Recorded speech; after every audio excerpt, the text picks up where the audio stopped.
Amigos de Venezuela, siempre Venezuela, tenemos como invitado especial para el programa del día de hoy a Juan Carlos Fernández, quien es el representante de la organización Fuerza Vecinal en el estado Zulia, pero además es un conocido comunicador social de esa entidad. Pues él vamos a estar conversando algunos aspectos relacionados a la situación política actual y sobre todo la participación de Fuerza Vecinal en el proceso político que se adelanta en la Venezuela de hoy. Bueno, bienvenido Juan Carlos. Buenas tardes, ¿cómo estás?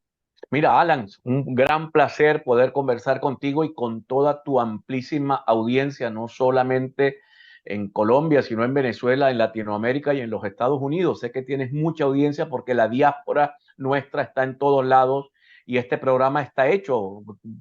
Siempre he sentido que la razón de ser de siempre Venezuela es atender a nuestra inmensa diáspora en el mundo.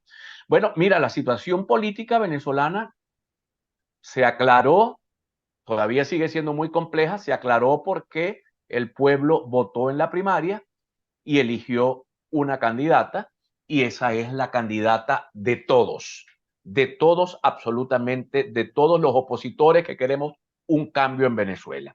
Por lo tanto, esa primera fase está, diría yo, resuelta hasta este momento, porque María Corina está inhabilitada por el gobierno de Nicolás Maduro Moros, por el Contralor, y nos quedan alrededor de 11 meses para resolver el problema de habilitarla, o como bien comentó ayer Andrés Caleca, también ex candidato a las primarias, habilitarla o sustituirla por alguien que pueda participar en el proceso electoral. Pero en todo caso, al tiempo hay que darle tiempo, hay que construir la referencia con María Corina porque ella legítimamente es la candidata de la oposición venezolana.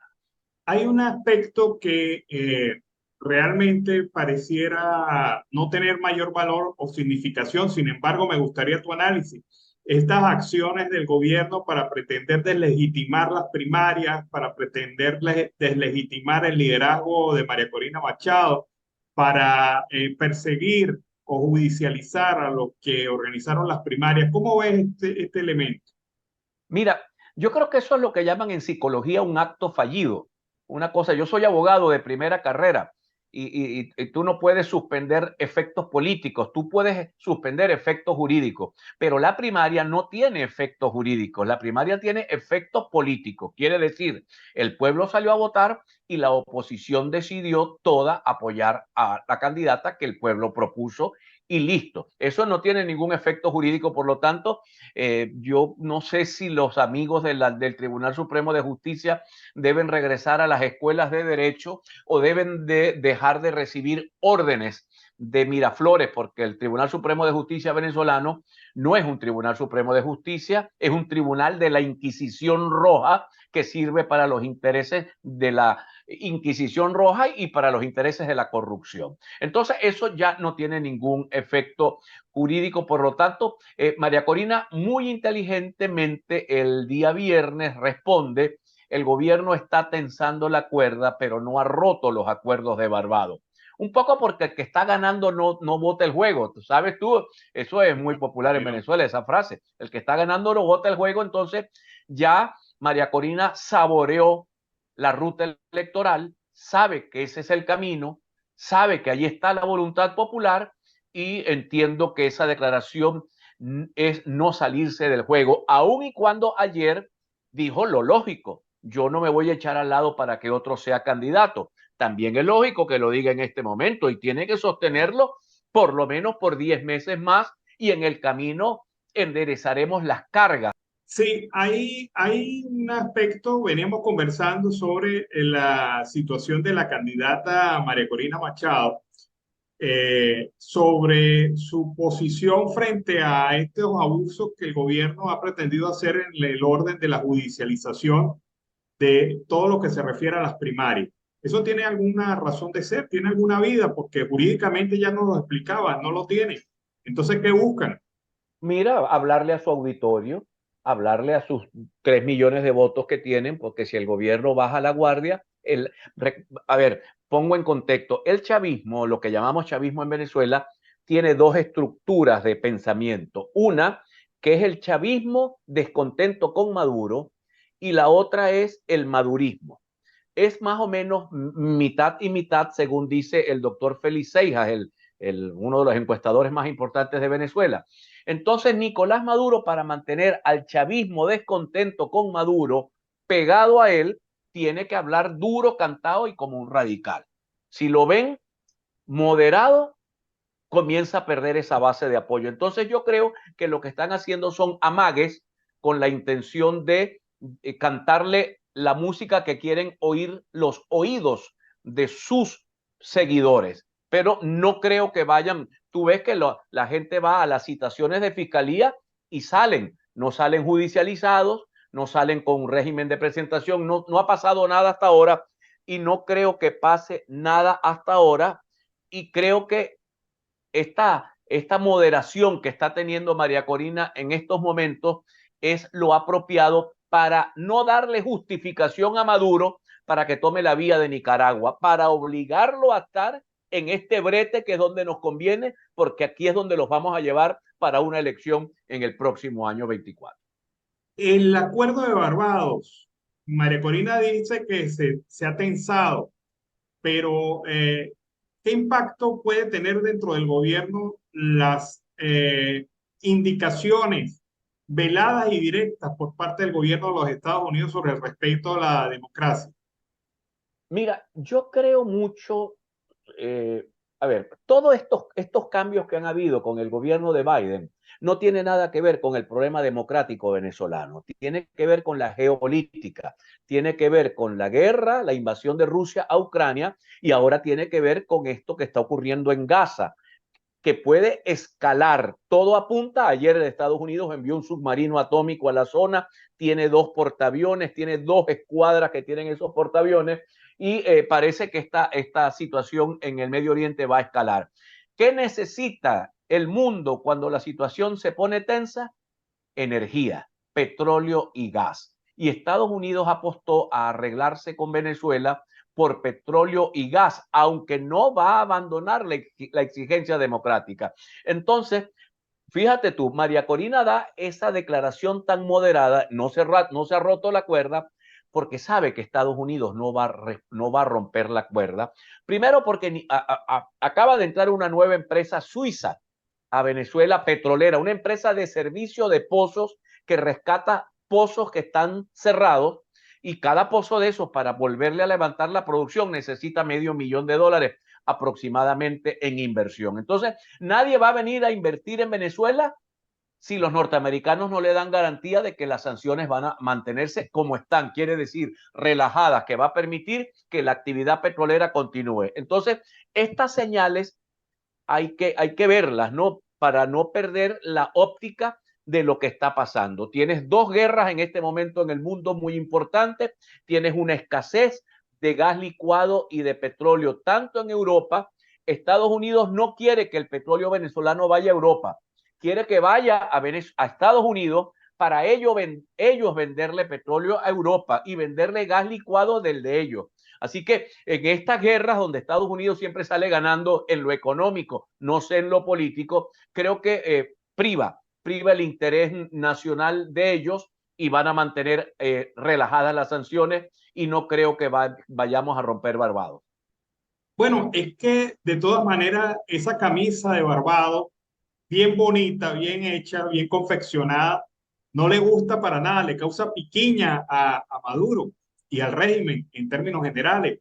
Sin embargo, es el único elemento prácticamente de garantía para que avancemos sobre este tema de las próximas elecciones con condiciones más o menos razonables. Es lo que interpretamos, ¿no?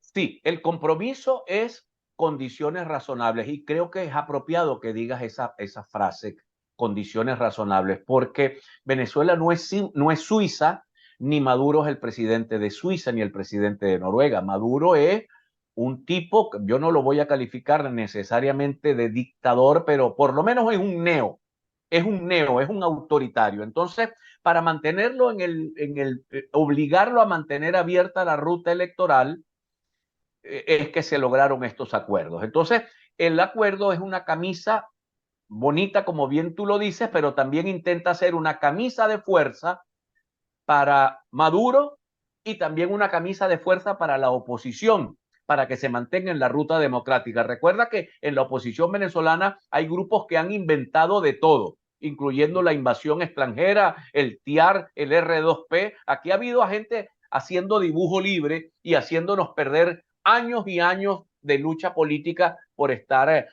asumiendo posturas ultra radicales que no nos conducen a nada. Entonces, yo creo que la camisa de fuerza es como para ambos sectores, mi querido Alan. Juan Carlos, hemos dicho en este programa y hemos hablado sobre la candidatura presidencial de Maduro y hemos dicho que a lo mejor nos sorprende el escenario y Maduro no es el candidato del chavismo. ¿Tú qué piensas en relación a eso? Mire, esa pregunta, además de inteligente, es muy pertinente, porque casualmente este fin de semana surgieron unas encuestas que dicen que Maduro pierde una primaria dentro del PSUV. Las pierde porque hay gente que tiene mucho más prestigio. Yo debo reconocer, por ejemplo, el gobernador del estado de La Guaira. Yo tengo amigos míos que son dirigentes opositores que viven en La Guaira y ellos dicen, Juan Carlos, este señor es un buen gobernador. Y ese señor tiene prestigio, así como tiene algún prestigio, ya no sé qué tanto el señor Lacaba. Entonces, y también tiene algún prestigio el gobernador de Miranda. Entonces, esos tres personajes le ganan las elecciones a Maduro internamente en el PSV. Pero Maduro no se va a contar internamente.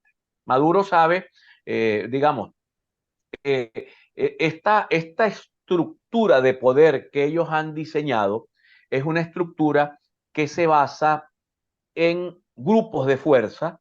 Si Maduro se debilita, su grupo de poder se debilita, se acaba, pasa la historia, eso no lo va a permitir. Recordemos una cosa, las revoluciones llegan para quedarse, no para irse. Eso es una premisa. Una premisa. Yo fui un joven militante de la izquierda revolucionaria. Hoy sigo siendo un militante de la izquierda democrática, pero en aquella época nosotros queríamos ganar las elecciones en Venezuela no para perderlas después, no para perderlas después. O sea, las revoluciones llegan para quedarse. Pero entonces esa estructura de poder que encabeza en las Fuerzas Armadas Padrino López y todos estos oficiales que son empresarios hoy día, la estructura de poder que dirige Maduro con los hermanos Rodríguez y con algunos gobernadores de estado, no le van a entregar el poder a la Cava ni al gobernador que pudiera ser considerado un buen gobernador. De eso no se trata. Y como ellos actúan más o menos militarmente, quiere decir, a las órdenes del partido, los militantes, la base, y si no vienen las presiones económicas y si no viene la presión con la bolsa del club, entonces ellos están, digamos, tranquilos de que pueden direccionar el voto para Maduro. Y luego, un Maduro con dinero en el año 2024, que va a tener dinero por la relajación de las sanciones, va a meter plata en campaña velada, va a aumentar salario, va a aumentar bonos, va a repartir más bolsas CLAP, probablemente asfalten más, probablemente esa misión Venezuela Bella pueda, aquí en Maracaibo, donde yo estoy, están haciendo un parque, una maravilla de parque, aquí le dicen una maraca de parque, un parque que vale varios millones de dólares. No compran un resonador magnético para un hospital porque esto es populismo, van a hacer un parque porque esto es pan y circo, perdón, circo sin pan. Entonces, ellos con dinero en una campaña, si es verdad lo que dice Félix Seijas, que Maduro tiene 21%, en una campaña puede llegar al 30% con facilidad.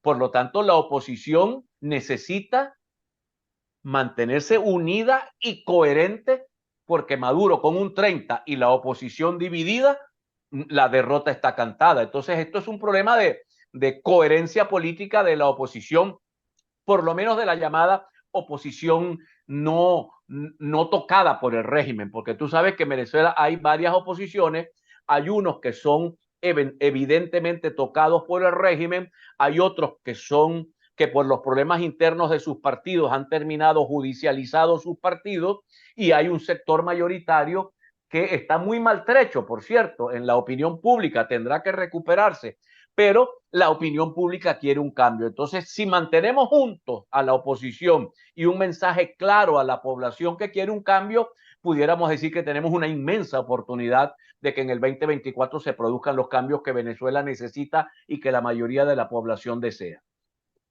Cuéntame algo, ¿cuál es tu percepción sobre el tema de Tarek El Aissami? ¿Tendrá alguna resolución pronto? ¿El gobierno hasta cuándo lo va a guardar? Porque ya se le vuelve hasta un tema incómodo, eso ya, incluso al interior del chavismo. Mira, sobre eso no nos queda otra cosa que no sea hacer algo de especulación, ¿no? Sobre por qué no está vestido con una braga naranja. Recordemos que hay una cifra que algunos dicen que llega a 16.000 millones de dólares que están en criptomonedas. Cuando tú abres una cuenta cripto, tú tienes tres claves. Aparentemente, el gobierno no ha podido rescatar las claves para poder acceder a esas cuentas millonarias que se generó cuando sacan a Venezuela del mundo del dólar por las sanciones. Estos desesperados se tienen que poner a vender petróleo bajo cualquier mecanismo, a empresas de terceros, a trasvase de barcos en alta mar, y cobrar. ¿Cómo cobras? O cobras en efectivo o cobras en criptomoneda, pero quien manejaba las claves de la criptomoneda, uno está preso. El hacker se murió preso el hacker. Entonces yo no dudo que la carta que Tarek tiene de salvación es las claves para poder liberar esas inmensas sumas de dinero que están allí presas en criptomoneda, en una cuenta donde no hay las claves. No, no te quiero dejar ir sin hablar sobre el tema de moda, el referéndum consultivo sobre la Guyana Esequiba. Desde el punto de vista de análisis jurídico, lo hemos visto por acá, hemos hablado con especialistas y nos han dicho eso no tiene mayor incidencia desde el punto de vista jurídico. ¿Qué busca el gobierno con esto? Mira, busca varias cosas. Una, evidentemente, busca una jugada política que saque de la atención pública la primaria, y probablemente lo logre con el referendo, probablemente lo logre. O sea, esa derrota, porque fue una derrota, el gobierno Diosdado decía todos los miércoles, esa primaria no va, van a votar 600.000 y resulta que fueron 2,5 millones, y fue exitosa. Bueno, tienen un plomo en el ala. ¿Cómo se lo quitan? Como dice aquellos viejos 11 principios de la comunicación que nos dejó Goebbels, un escándalo mata a otro escándalo. Entonces, un hecho relevante puede matar otro hecho relevante. Entonces, creo que en primer lugar tiene ese beneficio para el gobierno. En segundo lugar, el gobierno entrampa a la propia oposición, porque este es un tema sensible, mi querido Alan. Yo quiero rescatar el Esequibo para mi país. Esos son 158.500 kilómetros cuadrados de territorio más la fachada atlántica, que es el 15% del territorio venezolano actual, y además es una riqueza petrolera y minera muy importante, además de la biodiversidad y del agua. Entonces yo dudo que algún venezolano vaya a ponerse del lado del gobierno guyanés porque odia a Maduro. Porque nosotros, y creo que la oposición democrática debería hacer una jugada y agarrarse el referéndum para sí misma y decir: nosotros vamos a votar por Venezuela y vamos a ir los opositores a demostrar que este país tiene que rescatar el Esequibo. Porque no ir va entonces a agarrar el gobierno el tiquititaki. Estos son unos traidores, estos son apátridas, estos se pusieron del lado del gobierno de Guyana. Y no ir también fortalece la posición del gobierno de Guyana en lo internacional, por lo menos a nivel de percepción. Entonces, yo a la gente que está viendo este programa les recomiendo un tuit que ha publicado esta mañana Vicente Díaz, ex rector del Consejo Nacional Electoral, donde él hace todo un razonamiento y termina diciendo: hay que votar. Las preguntas son unas preguntas necias, totalmente necias, que si usted defiende el Esequibo, mira, eso está en la Constitución. Y una consulta, un referéndum no abroga la Constitución, ni abroga un artículo constitucional. Eso lo abroga una reforma, una enmienda o una Asamblea Nacional Constituyente. Entonces, las cuatro preguntas iniciales son unas preguntas que no tienen sentido, porque que la gente vote que no es ilegal, produce ilegalidad, porque son temas que están en la ley venezolana. Luego viene la pregunta que tiene que ver con la creación del Estado Esequibo,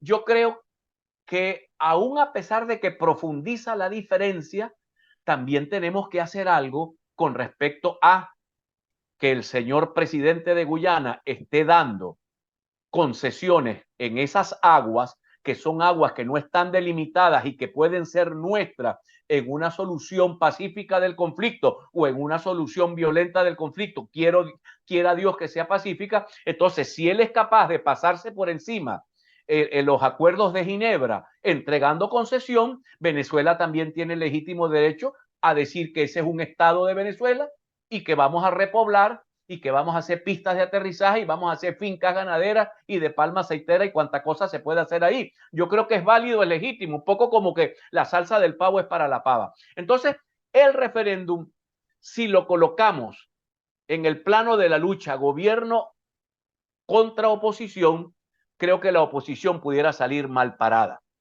Por eso hoy también recomiendo la lectura de Jesús Castillo Molleda hoy, que en su cuenta de Instagram dice: la oposición está en modo avión, como cuando colocas el celular en modo avión, porque no sabe qué responder, porque el referéndum entrampó a la oposición. Ahora la oposición tiene que darle una respuesta al tema del referéndum y una respuesta asertiva, que no beneficie al gobierno de Guyana, primero. Eso es fundamental, que no beneficie al gobierno de Guyana. Segundo, creo que el Esequibo debe unirnos a todos, tirios y troyanos. Tercero, hacer una avanzada política de tal naturaleza que le robe al gobierno, que le quite al gobierno la bandera del Esequibo y que sea la bandera nuestra y que sea la bandera del país que quiere cambio. Entonces, un poco por allí va mi reflexión al respecto, mi querido Alan. Bueno, Juan Carlos, he tenido el placer de tenerte hoy en el programa. Muchísimas gracias por haber estado en el programa del día de hoy de Venezuela Siempre, Siempre Venezuela. Mira, les envío un abrazo, como decimos por aquí, un abrazo apretado a todos ustedes, mi querido amigo, para ti, para el equipo de trabajo y para todos los venezolanos que están en Colombia.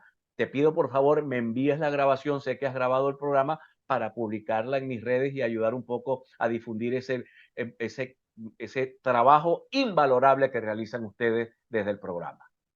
Bueno, muchísimas gracias. Hemos conversado durante la tarde de hoy con Juan Carlos Fernández, representante de la organización Fuerza Vecinal, pero sobre todo un comunicador social muy conocido, muy reconocido en Venezuela. Un gran abrazo.